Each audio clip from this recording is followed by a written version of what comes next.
Live here on the flagship station of the Alcorn Football Radio Network, WPRL 91.7 FM. It's the Jay Hopson Radio Show on this Monday night. Glad you can join us wherever or however you may be listening, whether on the radio or online. Of course, our great flagship station, WPRL here. Other stations in Natchez, WMIS, WTYJ in Natchez, WGDQ in Hattiesburg, B105.5 in Vicksburg, and WJKN in the Centerville, Macomb area. Glad you could join us on this Monday night. Of course, the Braves coming off another tough loss at home, second straight, 40-34 over Prairie View. Coach Hopson, good evening. Good evening, Charles. 34 is not a lucky number. Well, it's certainly two tough ones, and we have two losses by a combined total of 7 points. That's always. But last year we had 3 by 16 points. So we had a couple tough ones last year too.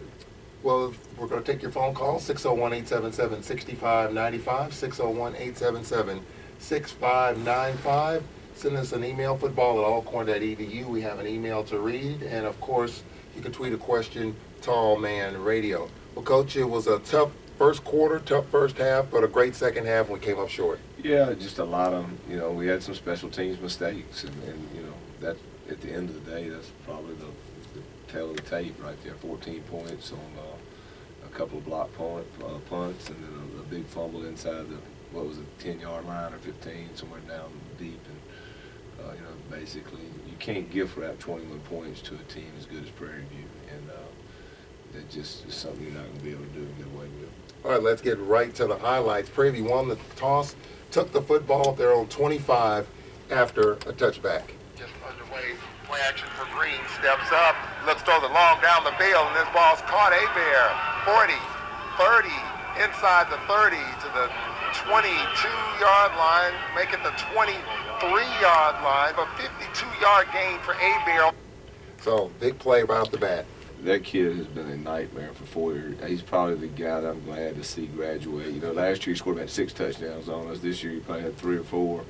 He's just a phenomenal player, one of the most dynamic players I've seen. And, I was telling you last week, we were talking about Willie Quinn. I was like, hey, 3 from Prairie View is by far the most dynamic guy that we've seen over the last 2 or 3 years. So they got him involved early. First down at the Braves 23 after a Courtney Brown 3-yard run. The Panthers had it second down and 7 from Alcorn's 20. And they hand it off to Brown to the 20, 15, 10, 5, 4, 3, 2 dives for the end zone. He got it. Touchdown, PVU. So right off the bat, 3 plays, 75 yards. Yeah, big play, and then just basically didn't fit our gaps there, and just got to do a better job. So the Panthers led 7-0 early, and so in kickoff, Warford with a 31-yard return, and the Braves started at their own 37. We were told that Norris Footman will get the start for the Braves in this game. There was some conversation. I was at McDonald's this morning. They were talking about who's going to start. You had 5 people say John Gibbs should get the start here today, considering he's banged up a bit, but Norris Footman will get the start for the Braves.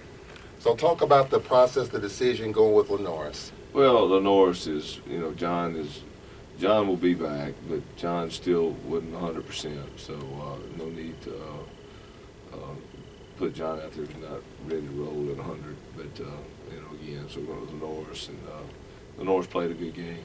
Again, he was our offensive player of the week, and he's had just some tough conditions the last 2 weeks to play in, but he's done a good job.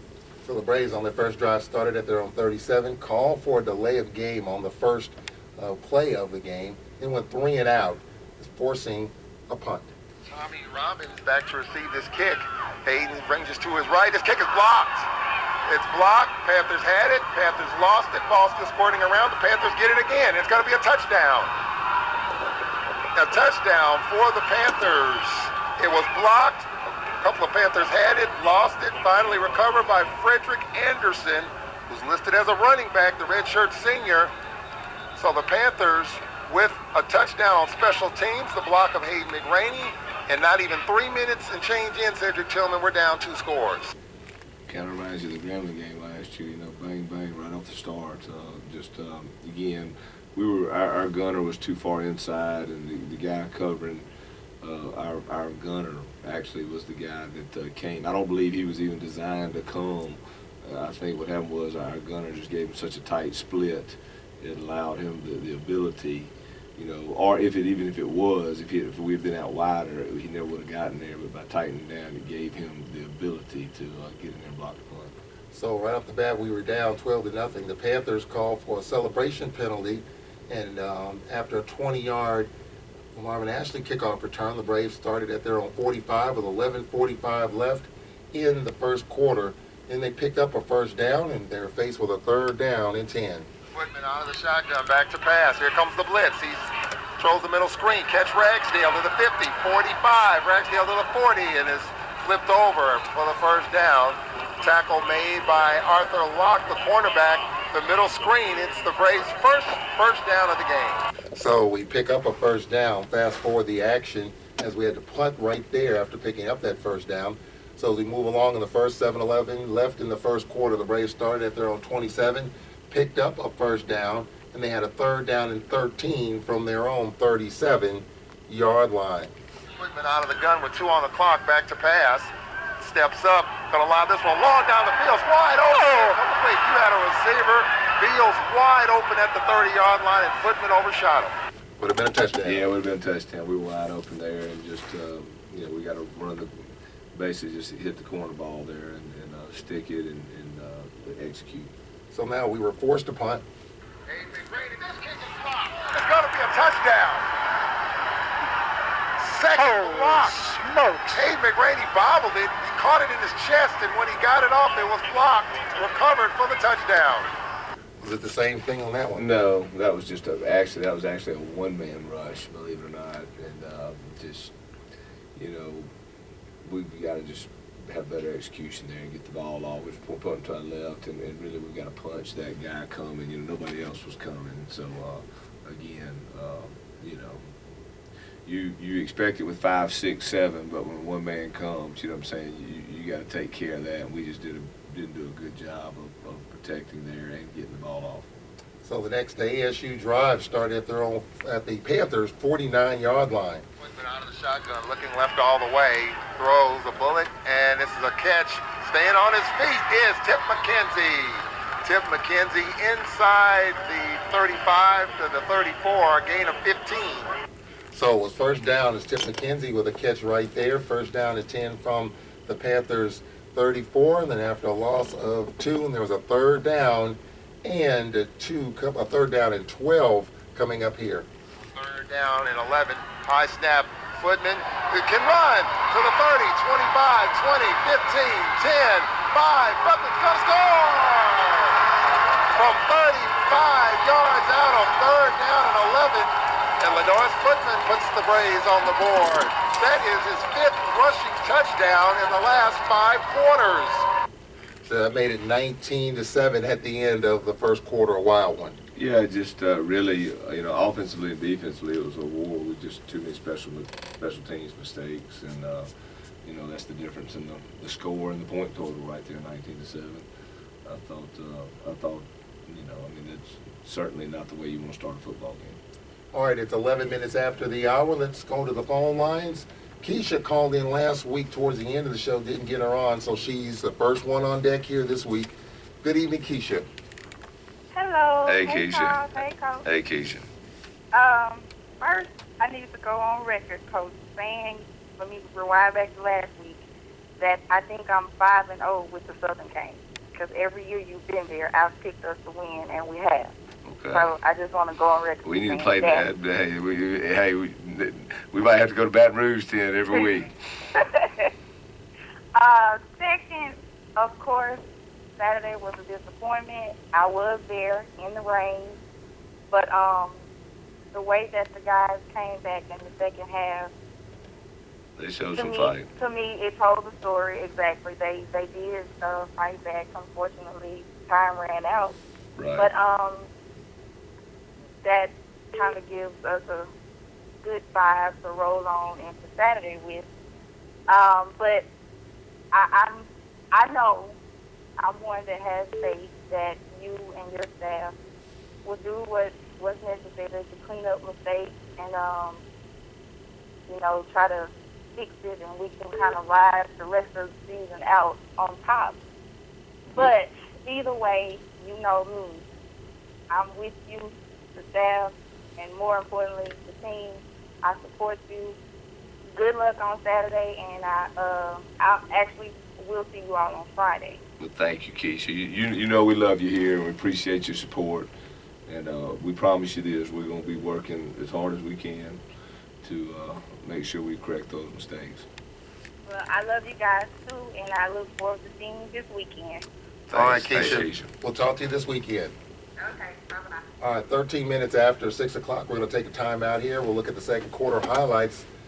Coming up after this 1 minute timeout, 601-877-6595. Send us an email, football@alcorn.edu. Tweet a question, Tall Man Radio. We'll take a break, and we'll be right back on the Jay Hopson Radio Show. This is WPRL 91.7 FM, Alcorn Public Radio. We welcome your emails or phone calls.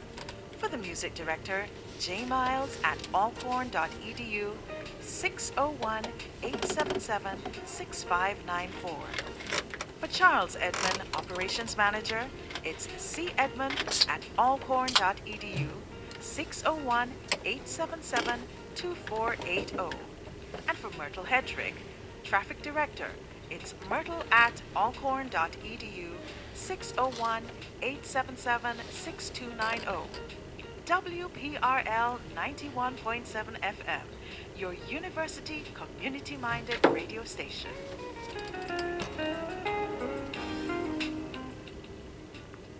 All right, 14 minutes after 6 o'clock here on the Jay Hopson Radio Show, 601-877-6595, 601-877-6595. Let's get to some highlights, and we have JB standing by. All right, Coach, as we look at the second quarter, the Braves had it at their own 32-yard line. Begin the second, 3rd down and 6 from their own 32-yard line. Whitman the check down, and this is the catch. Ragsdale sheds a tackle and lowers his shoulder, gets the first down. That was all Ragsdale as he carried the last tackler with him across the stripe for the first down. So Ragsdale, big run there when we needed it out there in space. So with the run by Ragsdale picking up the first down, it was 2nd down and 3 from their own 48. On 2nd down, here is Footman keeping it. Has the first down at the 50, at the 45, 40, down the sideline, 30, 20, 10, he's in, touchdown. A beautiful block about 5 yards down the line, above the line of scrimmage by the wide receiver on that side. He saw Footman coming. He turned around and just knocked down his defense. That's another rushing touchdown for Footman. Yeah, it was a great play by Lenoris, and he made quite a few plays Saturday. So fast forward to 11:53 left in the first half. The Braves started their own 2. Footman, a 25-yard rush on 4 carries. And then there was a fumble, Jay Hopson, that resulted in points. Just another, like I said, you can't give a team as good as Prairie 21 points, and that's pretty much what we did. So, like I said, you're not going to win games when you do that. We've talked about that, Charles, time and time again. But, when you play good football teams and you give them touchdowns or give them ball on the 5 or whatever, you have a long hill to climb. So at the half, Jay Hopson, is the Panthers, got 3 touchdowns, and we cut it to 5, and then we were down 40-14 at the break. Talk about that last part of the first half in which the Panthers went on a 21-0 run. Well, the first 7 was the fumble inside the 5, and then really they had a good drive. I mean, it was 6 had a good run. They ran the stretch, and he went through 6-3. Abear had a good run. I mean, he's just a dynamic player. Like I said, he scores every year we play him. He scores at least 3 touchdowns. I think last year he scored about 5 or 6, and he took it to the house. So that was the big drive. The second one, we actually, if you remember, it wasn't as bad as the Arkansas Ole Miss play, but we had the sack, and the quarterback flipped it out to the running back on the 3rd down sack, and the running back took it off down the sidelines so kind of a tough play there to handle. But again, we were down, and I told the guys, we went into the dressing room, and just the fight they showed the second half was an impressive second half. 17 minutes after 6 o'clock, we're going to go back to the phone lines. JB calling from New Mexico here on this Monday night. Good evening. Good evening. How are you all? Good, JB. All right, Coach, I want to get into this, and I might be kind of long, but I'm gonna try to keep it short. Okay. I've been a Braves fan since I was a kid. My parents went there. I went there. Great. When I left, I still followed the team. And I've seen instances where things got out of hand in the first half, and the team would just give up, and the game would be over. What I saw Saturday, what I heard Saturday, because I didn't make it, I drive trucks when I was on the road, but I was with. Right. What I saw, I believe it's a testament to you as a coach and the things you've shown, you told them and you taught them. Because they could have easily gone in and given us at halftime, but I really believe that they believe in you. They believe in what you've done over the past couple of years, bringing this program back to a level of prominence. And they kept playing all of it for themselves, but I really believe they kept playing because of the things that you instilled in them and the will to keep fighting. And I honestly can believe if we had 5 more minutes left in that game, I believe we would have won. Well, And we're not big on moral victories, as they say, but I just want to tip my hat to you and the coaching staff and the players because they could have given up, but they kept going, and they have nothing to be ashamed of. Those guys played their heart out, and they should get a standing ovation from the rest of the Brave Nation. Thank you, JB. And what I told them after the game, JB, and again, those young men, all the credit goes to them.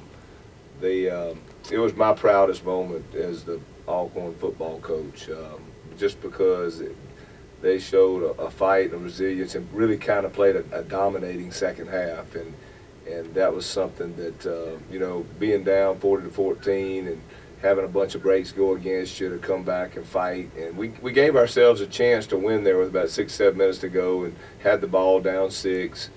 And I was, like I said, I was extremely proud of our football team. And like you said, it's all about winning and losing football. But at the end of the day, as a coach, sometimes it does go a little bit deeper than that. And again, I was very, very proud of our players. We are definitely proud of the effort they showed. They showed Saturday. We've seen where things have gone out of hand and it just got worse. But they kept fighting, and that's something that everyone should be proud of. Thank you, JB. We really appreciate it. Thank you, JB, from your call. Safe travels while you're on the road. All right, it's 21 minutes after. We're going to get to the third quarter highlights. Of course, as we know, the Braves made a run, and we'll get into those highlights coming up. We appreciate Keisha and JB giving us a call, 601-877-6595. You can join the conversation, give us a phone call, or send us an email, football@alcorn.edu, as well as tweet a question to Tall Man Radio. We'll take a break, and we'll be right back on the Jay Hopson Radio Show. University and the Trademark and Licensing Administration have joined to coordinate the placement of the university marks, both externally and internally, on items including shirts, caps, or other products. The university licenses will only use those products which reflect positively upon the university and are in keeping with the university's mission. The trademark and licensing of the Alcorn State University insignia was established to protect the Alcorn State University name and identifying marks. Trademark and Licensing Administration works to preserve and promote the university's long-standing reputation as a center of academic and athletic excellence. Merchandise vendors wishing to use the university's identifying marks on commercial products must be licensed vendors who have obtained permission to use Alcorn State University marks by securing trademark licenses. Campus organizations that want university identifying marks on their internal use products must hire licensed vendors to produce these items.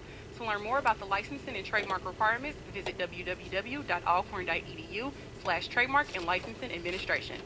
All right, welcome back. It's 22 minutes after. 601-877-6595. Let's get into these third quarter highlights, just a couple of them, as we set the stage for a good comeback. As we fast forward the action in the third quarter, 11 minutes, 27 seconds left in the third. The Braves started at midfield, converted a 4th and 2, and they had it right here, 1st down and 10. Let's check down. This is a catch. Baker at the 5. Baker gets in. Touchdown. So that made it 40-20, so the run is on. Right. started off, played and really had a great stop there on defense, got the ball back and put it in the end zone. The next Alcorn drive started at their own 14.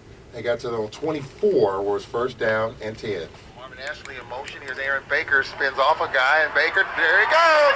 Baker to the 40, to the 50, to the 40, 30. Aaron Baker's going to score! So that was a big 76-yard run, and boy, you talk about swinging momentum. That really got the fans and everybody fired up. Yeah, big run by AB, and again, I thought he played hard and ran physical all day. So it was 40-27. Let's go back to the halftime. What was your speech in the locker room at the half? Well, we'll keep that between us and the players, but you know, the biggest thing that you know, we talked about was showing some fight and coming back out and battling this thing for 60 minutes, and they did a tremendous job. You told Cedric that lethargic was the key word. You know, I sensed it. Yeah. You know, as a coach, sometimes, you know, we talked. I kind of said the same thing last year at Grambling. You know, when we played over there. You know, you just get up some mornings, you know, and you know, you, as a coach, sometimes you just sense it, you know, and I don't know how to describe it. I don't even know how to explain it really, you know, but you just sense it kind of in your bones, you know, and you know, and I think the guys would attest that's probably was some reality in that sense, you know. 24 minutes after 6 o'clock. Let's go back to the phone lines. Willie Jones calling in, as always, on this Monday night. Good evening, Willie. How you doing, Mr. Charles? Good evening. How you doing, Coach Hopson? Good, Willie. How you doing? I'm doing great. Man, Coach, I was listening to the game, and I knew we were down 40-14 at halftime, and honestly, I was kind of laughing at first. Well, at halftime, simply because the night before I was on YouTube and I watched Alabama A&M against them, and they were up. Prairie was up by 3 touchdowns actually, and they ended up coming back, and I think they had to score last minute touchdown to win. So I knew we would have a chance to come back. So I really wasn't really up the wall, so to speak, because I knew that it was a 4-quarter game, and I knew that if Alabama A&M can do it, I knew we could come back. I knew we could come back and make it a game, and I felt it. So I really wasn't having a stroke right then. Well, let's fast forward it to the 4th quarter. Did you really feel like that the refs, so to speak, made maybe a call here and a call there to kind of made it out of reach, so to speak? Because I know Cantu, on one of those plays, they called him for, I think it was pass interference, and it was, I'm not blind, and my girlfriend is not blind, and she was like, that's crazy. He didn't touch him. It was just so many different plays that they called, penalties that they called on us, that, a lack of a better phrase, they were, not there. It wasn't there. So how do you feel as far as the refs kind of, Coach, I don't really know what to say. It's just more that the refs just missed some calls, and it just, lack of a better phrase, it kind of felt like Southern Miss to me. It's kind of like the refs was just out to get us, so to speak. And I really do feel like the refs was out to get us that game, but that's not an excuse, and we just got to keep fighting, and we still control our own destiny. But what do you feel about that? Because I'm still dumbfounded and really frustrated about the calls, that they called against. I'm just still frustrated. Me too. Well, I always try to take the high road on everything, and it's something that we just, a lot of times there's things, there definitely are things throughout the game that you're not going to agree with. That's the reality of it, and that's just the reality.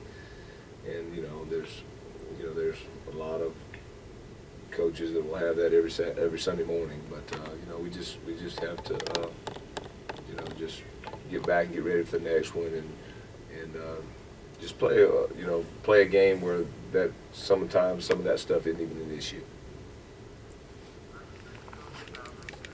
next week, and Thanks, I'll be Willie. listening and, rooting for you, and, go ahead and steal this thing off, and let's get to Houston, and let's go ahead and get Grambling. Appreciate it, Willie. Thanks a bunch. All right, Willie, we appreciate it. All right, 28 minutes after 6 o'clock, we're going to take a break, and we'll be right back as we approach the halfway point of the Jay Hopson Radio Show. Good calls, and we got some emails coming in, so we'll get to those. The fourth quarter highlights coming up in 1 minute on the Alcorn Football Radio Network. Alcorn State University is a great place to receive a great education, and here's why. Alcorn is ranked as a top university in the top schools regional universities in the South category of the U.S. News and World Report Best Colleges rankings. There are other great reasons to choose Alcorn State University. Whether it's personal, whether it's in education, anywhere you turn, there's always a helping hand. If they want to be challenged, to learn and grow and be in an environment that is nurturing, in a place where they're not just a number, where people know you by name, then I would tell them to come to Alcorn. For more information, call toll-free 1-800-222-6790 or visit us on the web at www.alcorn.edu. You are tuned in to WPRL 91.7 FM, broadcasting from the campus of Alcorn State University. Braves and Texas Southern from Compass Stadium Saturday. It's a 1 o'clock game, and on the SWAC website it's got 2 o'clock, but it was confirmed it's a 1 o'clock kickoff, so an early afternoon game. And the Alumni Host Hotel is the Sheridan Suites Houston Galleria, 2400 West Loop South. Rooms are $99 per night, Friday through Sunday, with the group code Alcorn State University Alumni. Call 713-586-2444 to book your room today. Let's get on the road and support Braves football. Of course, we talked about Gerald Quinn last week. He had a bus scheduled to go to Houston. He sent me a text about 30 minutes before we went on the air. He said that that bus has been canceled, could not get enough participants for that. Bottom of the hour, let's pause 10 seconds for station identification on the Alcorn Football Radio Network. You are tuned in to WPRL 91.7 FM, broadcasting from the campus of Alcorn State University. Halfway through the Jay Hopson Radio Show on this Monday night, we appreciate Keisha, JB, and Willie Jones calling in, 601-877-6595. Tweet a question, Tallman Radio, or send an email, football@alcorn.edu. All right, Jay Hopson kind of halfway back in the game as we get into this fourth quarter. And as we look at it, the Braves started at their own 3-yard line. Got to their own 48. They were faced with a 3rd and 15, an incomplete Veals pass. It was pass interference, keeping the drive alive. Then we got to Prairie View's 15, where it was 3rd down and 8. Clock at 10. Ragsdale to the left of Footman. 3rd and 7 for the Braves. Footman back to pass. Looks gonna throw a fade. And it's ball caught. Touchdown. Tillette George with the catch. Well, that ball seemed to hang up forever in the rain, and Tillette ran under it. Nice throw. Great job, Lawrence. Great job on top. So now it's a ball game, Jay Hopson, 40-34 with 10:47 left. Yeah, we've definitely, and we're about to have a big stop and get the ball back, and unfortunately, that's when the train ran out right there. But again, good fight by the team. See, on that next drive, Prairie View started there on 29 with 10:41 left. Green to Kadero Hodge, a 20-yard reception on 2nd and 8, and was 1st and 10 from the Braves 49. Then it was 4th down and 1 from the Braves 40-yard line. Smiley out of the shotgun. Smiley will keep it, lowers his shoulder, didn't get it! He did not get it as Willie Simmons went for it. 8:10 left. So right there, the defense stood tall. And again, we've got a chance to go in and take the lead. Damian Watkins with the stop there. So Alcorn from the 40-yard line, putting a 2-yard gain, 2nd down and 8. Payne with the catch, and then there was a penalty, an eligible man downfield. That was huge. Yeah, it definitely was, and put us kind of backed up after a good play, positive play, and and we had a couple more chances, but just weren't able to get it done. Yeah, the Panthers took over at their own 22 with 6:46 left, got to their own 45, and it was a 4th down and 1. Smiley will keep it, picks up the 1st down. So the drive continued. Then it was 3rd and 3 on that drive where the Braves needed the ball back. It was a 4th down and a 3rd and 3 here.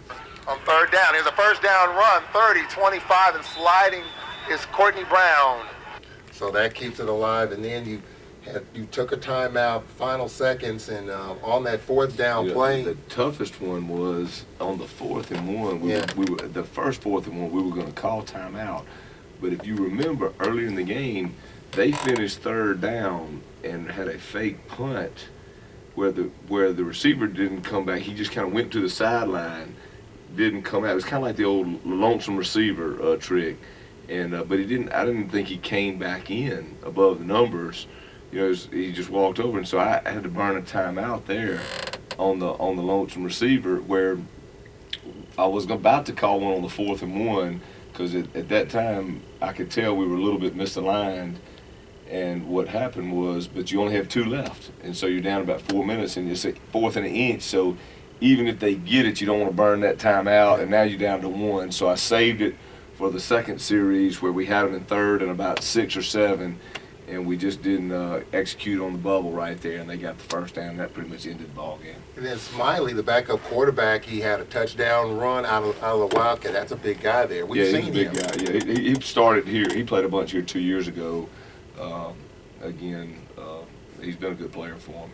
So the Panthers hold on, and they almost turned it over on that final play. Yeah, on that 4th down. We almost got Anthony. I thought it was going to pop up to Anthony. He was going to go to the house with it. It was close, but unfortunately that didn't work out. So it was a tough loss for the Braves in that game. And, you talked about how proud you were of your football team, the proudest. What made it that way, considering, high-scoring team coming in and all that? But just the fight. I mean, just the resilience of just to me that's really what's important. And they dug in there. And like I said, we had our chances. It's not very often. When you're down at 40-14, you sit there and say you put yourself in a position in the 4th quarter to have your chances to win the ball game.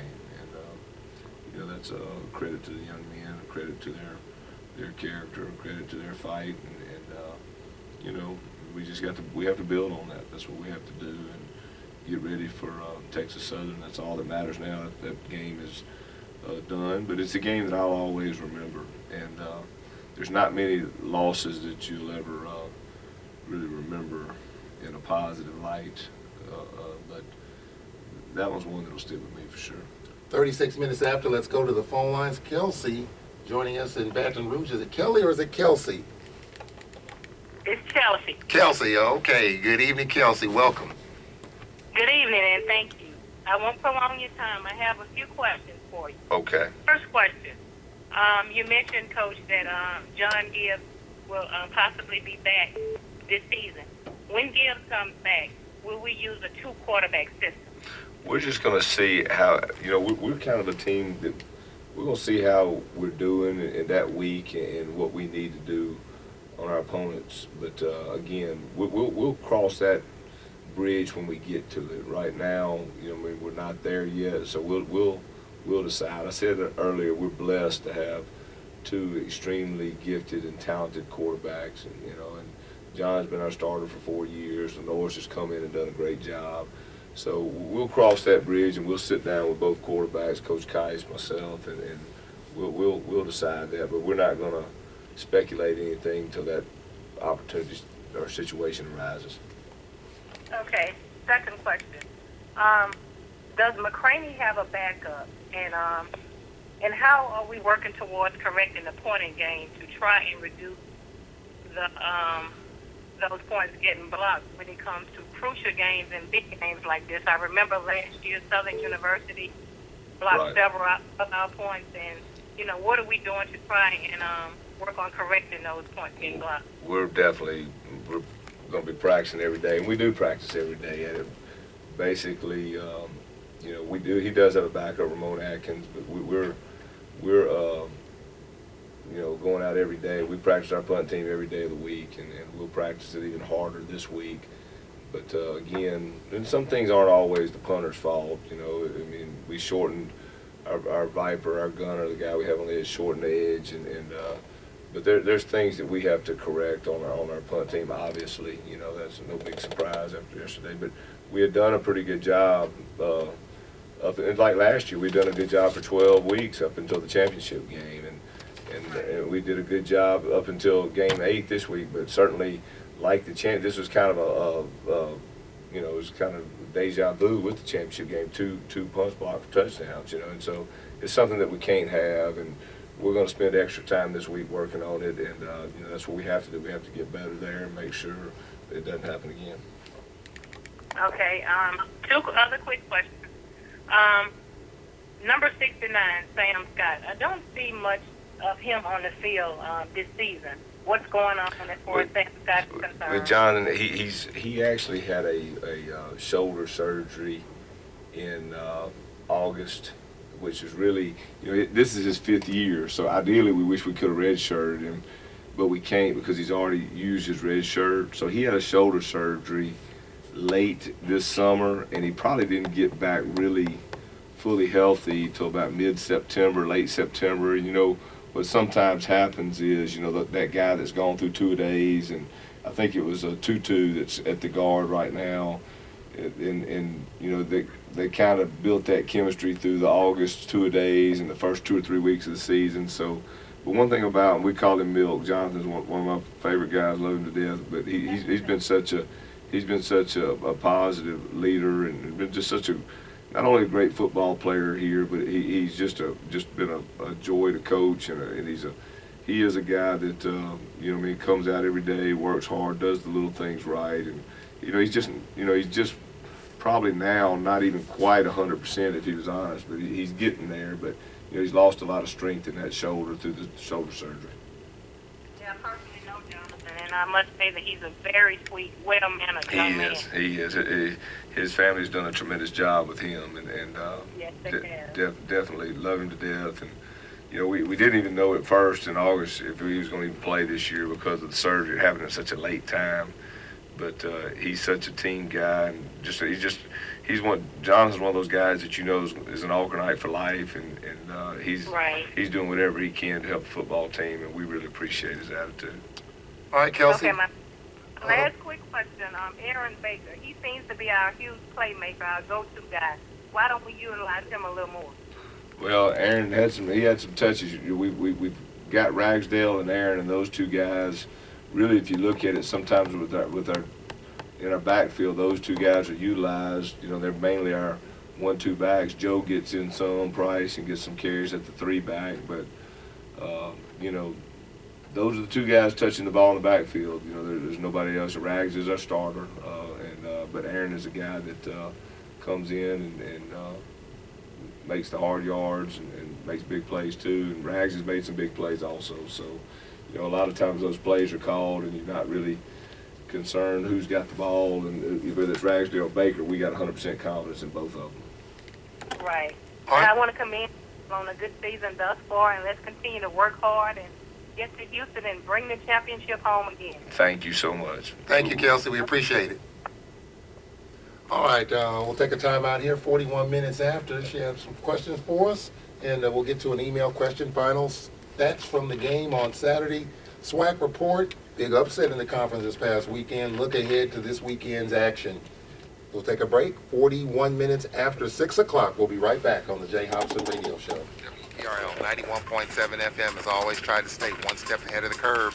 And She we got had- it again she- with she- a she new had and rapid fire, improved didn't she? website, WPRL.org. It's got all the latest in national and local news, as well as your favorite WPRL shows and personalities. From these worthy to be praised gospel program with Jay Miles, Jazzy Jazz, R&B with Jamario Brooks, student shows, and of course, all of your Alcorn State University sports broadcasts. You can listen to WPRL.org from your cell phone or tablet, Android or Apple. Just go to TuneIn Radio and type in Life 91.7 WPRL in the search box. Anytime, anywhere, any source. Desktop, laptop, cell phone or tablet, WPRL has you covered. For more information, call 601-877-6290. All of this from 91.7 WPRL and on WPRL.org. All right, 53 minutes after 6 o'clock here on the Jay Hopson Radio Show. Give us a call, 601-877-6595, football@alcorn.edu, and Twitter, Tall Man Radio. Let's look at the final numbers, Jay Hopson. We ran 72 plays, 450 yards of total offense, 307 yards on the ground, Jay Hopson. Talk about the running game. Lenore's Footman over 500 yards rushing in the first two games. Yeah, I thought we played well offense. I thought offensively and defensively we played well. You know, we other than the turnover offensively, I thought it was a really pretty big game. And defensively, I thought we played well. Really, I mean, it's you know, at the end of the day, you minus 21 points, and you know, you took a good football team just scored 20 points defensively. You know what I mean? So at the end of the day, I thought we played well, but we just had too many mistakes. And you can't give the ball up in the end zone a couple times and or give it up on the 5 one time. You're not going to do that and win. And unfortunately, that's what we did. So you look at the numbers passing. Lenore's Footman 13 of 30. Talk about his passing performance. You know, Lenore's, I thought, threw the ball well in the rain. And normally that sounds crazy when you say 13 of 30. You know, but I thought, you know, he's had 2 back-to-back games where it's just been a downpour and rainy conditions, and he actually had some good throws in the last drive going in. Unfortunately, we had a couple that we weren't able to haul in, but a couple of clutch, really impressive throws. So I thought he threw the ball well. I thought he managed our offense well, and again, did a good job. Receiving, Ragsdale 3 for 32. McKenzie, good to see him back with 3 catches. I'm sorry, 2 catches. Getting Tip healthy, and that's certainly going to help us. To let George 2 receptions for 29 yards, and Beals 2 for 18. Defensively, Jay Hopson, Eric Foster 7.5 tackles to lead the Braves, followed by Stacy Garner with 7 tackles and Ramonte Bell 6.5. Right, I thought Stacy was actually our defensive player of the week. Garner, and he played a lights out football game. All right, 45 minutes after the hour, back to the phone lines. Boy, a bunch of calls in tonight. We appreciate it. Big G calling from Jackson. Good evening, Big G. Hey, Coach. How you doing? Hey, how's everything? Doing good? Hey, man, I know, I'm not in coaching right now, so I might not know all the latest techniques and everything. But on your punt, we used to be 15 yards back. Right. And it looked like, I'm looking at the pros in Alabama and all those guys, it looked like they 15 yards back. But it looked like our guy is 13 yards back. Now, I know we might coach him to be 13 yards back, but I'm thinking, the closer you are to the line of scrimmage, they can get back there quicker and get to the punt. And it seems like he's not really catching the ball clean. It looked like it's coming to his chest and he got to transfer it to his hand. One looked like he caught it off his face mask. And that's taking time. That's taking time to get the ball off too. Right. And then the little rolling rugby thing, that's bringing you closer to the defender. So just explain that to me. Okay. Is what I'm saying messed up? Or? Well, no, it really what we really look at, Big G, mainly is the block point. Most of the guys that line up at 15, when the kicker hits the ball, it basically comes off at about the 10-yard line. They take bigger steps in. When we tighten them up to 13 or 14, we tighten our steps down to where still the block point's at 10. It shouldn't go beyond that point. Now, sometimes if you're a little closer, sometimes your operation picks up and gets a little bit faster because it takes a little bit longer for that ball to go 15 yards than it does 13. You follow me? What I'm saying? So he actually can get quicker. He get there quicker, and he's getting a 10. So you think sometimes it actually speeds up your operation and slows it down. The big point is where's the block point. Now, if he gets it at 13, he steps up into 8. I agree with you 100%. You know what I'm saying? But we try to make sure he's not any further than 10 when he gets it off. But the biggest thing we did in the game Saturday was our gunner, our outside guy. He took too tight a split. The guy that blocked it was actually the guy that was covering our gunner, and he got so narrow that it gave him a short angle off the edge. And really, that was probably the biggest. Now, the second one, we should have been angled more to the left when we were punting it, and but that was But I hope that helps you a little bit. But that's kind of what we look at in our punt operation. Okay, is the punter catching the ball clean? Well, he didn't on that one for sure. You're 100% right on that one. He didn't catch it right. And, you know, but Hayden's done a good job for the most part catching it. But we just gotta just get better on our. You know, we can't miss a line in our punt formation, and we've got to you know, get it like you said. We got to get it and get it off.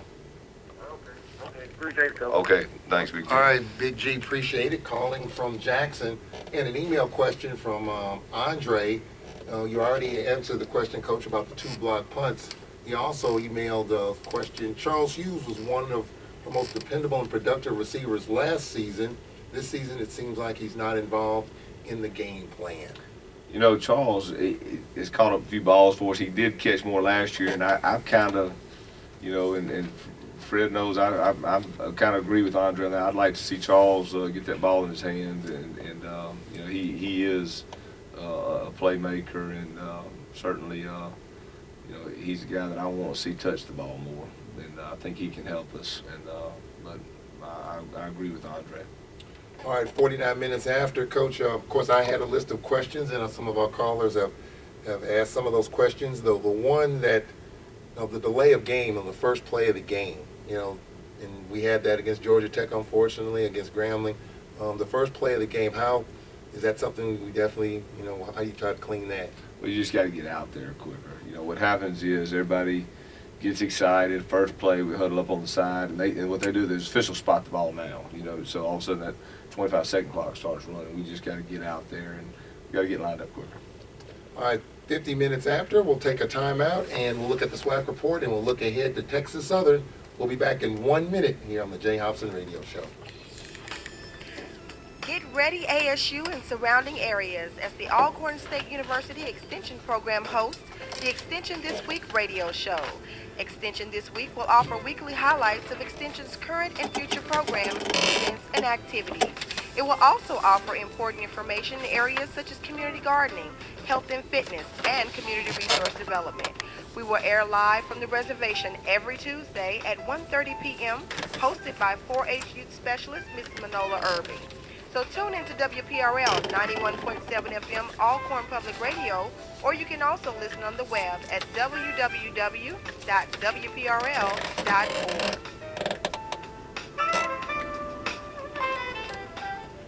Probably have time for one more question here as we approach 51 minutes after 6 o'clock. Well, Jay Hopson, as we look at the SWAC report, you just never know what's going to happen in this league. Alabama A&M, a team that was, you know, kind of in the Eastern Division conversation until a couple of weeks ago. They lose to Manatee City, and then they lose to Mississippi Valley in overtime, 27-24. UAPB loses to Southern 57-24, and Alabama State beats Jackson State 17-12. So Jay Hopson, you know, in this league, you know, you just got to come ready to play. You never know what's going to happen. You do. Every week in and week out, it's a tough week.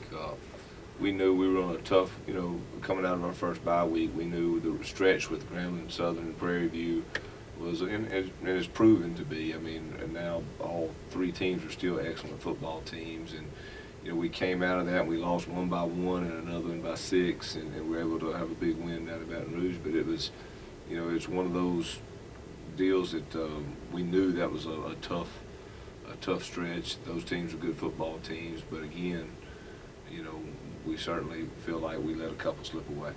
You know, on Saturday, of course, Willie Simmons coming back. He was offensive coordinator here 3 years. Ralph Street, who was the defensive line coach here, is the defensive coordinator at Prairie. And then Kadero Hodge, he was here.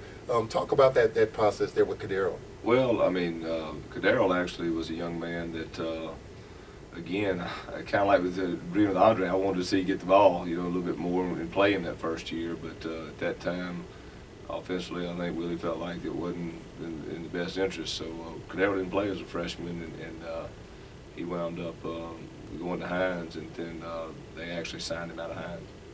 All right, 52 minutes after the hour, we'll take a break here, and we'll be right back on the Jay Hopson Radio Show.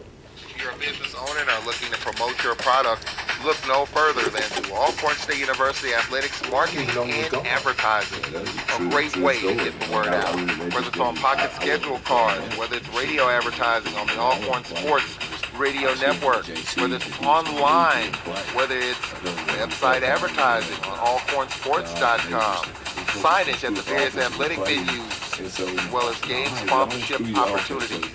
Athletics has it all. For more information, call Athletic Director Derek Horn at 601-877-6500 or Larry Smith at 601-877-2413. Great sponsorship packages are available. That's Alcorn State University Athletics Marketing and Advertising. For more information, call Derek Horn at 601-877-6500 or Larry Smith at 601-877-2413. All right, welcome back to the Jay Hopson Radio Show on this Monday night. Boy, a good show with a bunch of calls. We appreciate everybody calling in. 2015 Alcorn State University Alumni Directory Update is in full swing. Alcorn State University has partnered with Harris Connect to offer an amazing opportunity for alumni to reconnect. We encourage all alumni to update your contact information. This will help ensure that you'll receive the latest info from the university about exciting events and opportunities throughout the year. Call 877-553-8407 to update your alumni contact information today. And of course, the 1871 Club, one more home game remaining, and thanks for the support for everybody in the 1871 Club. For more information, call Larry Smith, Director of Athletic Development, at 601-443-1881. All right, 54 minutes after the hour, time for one quick phone call, because we have about 5 minutes left. Let's go down to Tallahassee. We've been to Mobile, Jackson, New Mexico. Now let's go to Tallahassee, where Cedric Foster is standing by. Quickly, Cedric, good evening. I'm going to be very quick. And, Coach, I want to say you're doing a good job. White Thanks, and I Cedric. did go to Baton Rouge. We sat out in the rain, and you made us feel really good. Thank you, Cedric. I'm telling you. I do have one question. I was looking at the standings right now. We still in first place. If we run the table, will we be able to go to the championship? And that's it. That's the only question I have, Coach. Yes. Keep up the good work. Okay, thanks. Yes, that we would. Yes. All right, well, and that was going to segue right into that. The standings are as follows. The Braves are 4-2 with 3 to play. Texas Southern A&M and Jackson. Bama State hosts Prairie View this Saturday. They're 5-3. Jackson State's off this weekend. They're 3-4. Alabama A&M 2-4. Valley 1-7. Braves need to win a couple of games to get to Houston. Remember, Bama State's got one game left, and that's against Prairie View. So if they win, they've got 6 wins. We've got the tiebreaker on Bama State because we beat them early in the season. Jackson State's got a couple left. They go to Prairie View, and then they play Alcorn. So I think the Braves, I was looking at the standings, can't wrap it up this Saturday. Got to win at least 2 to wrap things up. As we get ready to wrap it up here, Jay Hopson, Texas Southern comes to town. And this is a team that's played us tough. They've got a 6'7" wide receiver in Derek Griffin. That's what stands out for me. This got kids from Mississippi, right here in Mississippi, I believe, Terry, Mississippi. He's got 11 touchdowns on the season. A TSU team that's obviously struggles on the defensive side, but they've got some playmakers on the offensive side. Yeah, they do. They're always Texas Southern, a talented football team. Definitely, a team that has our utmost respect, and we've got to be ready to play on Saturday. So what Texas Southern has done this year, they lost 38-11 to Prairie View. They beat Pecan College, and they beat UAPB. They won 2 in a row. Then they lost at Jackson State. They lost to Alabama State 41-23. They won at Mississippi Valley 49-21. They've lost their last 2, 40-21 and 41-14 this past weekend against Grambling in Shreveport. They've had some issues trying to find a consistent quarterback, Hurts as well as Bowen. Talk about those two. Athletic quarterbacks that do a good job running their offense. They had a big game against Valley, and certainly, again, we know we've got a good football team, and on offense and defense, we got to prepare them. We'll talk about Derek Griffin at 6'7". What challenge does he propose bringing with that 6'7" frame? Anytime you have a big, tall receiver that can run, you certainly are always, those are always targets, and those are things, deep balls and whatnot that you've got to be aware of. Deep balls and jump balls. I'm Yeah. sure they'll probably put it up for him. Malik Cross is a guy that we've dealt with the last couple of years. He has 2 touchdowns, and Larry Clark with 4 touchdowns. Right. I mean, again, they have Texas Southern's a talented team. They have weapons, and they have good skill at receiver and running back, and of course their quarterbacks are both athletes, and so again, we have to be ready to go. On the defensive side of the ball, they've given up a bunch of points. They gave up 41 against Grambling, 40 against Southern. What is it about Texas Southern's defense that concerns you? Well, they play fast, and they're a physical outfit, and again, that's something again we just have to get ready for and prepare for. Texas Southern 10 interceptions as a team, number 2 in the league behind Valley, number 1 in punt return and kickoff return yards, averaging 17.7 on punt returns and 24 yards per kickoff return. So we'll have to deal with that as well. No question, and that'll be a major emphasis right now. Well, Coach, we appreciate it, and let's get back in the win column. After a loss, we seem to bounce back, and let's continue that trend. Well, thanks, Charles, and look forward to seeing you on Saturday. All right, the Jay Hopson Radio Show as we wind it down here, as Coach gets ready to head to practice here on this Monday night. Don't forget the game is at 1 o'clock from Compass Stadium in Houston. Yours truly, Emmanuel Barnes, Cedric Tillman, Jamario Brooks will have the pregame at 12:30. Of course, Jay Hopson will join us on the pregame show. Larry Chatterbox Hale, the Texas Southern Radio Network.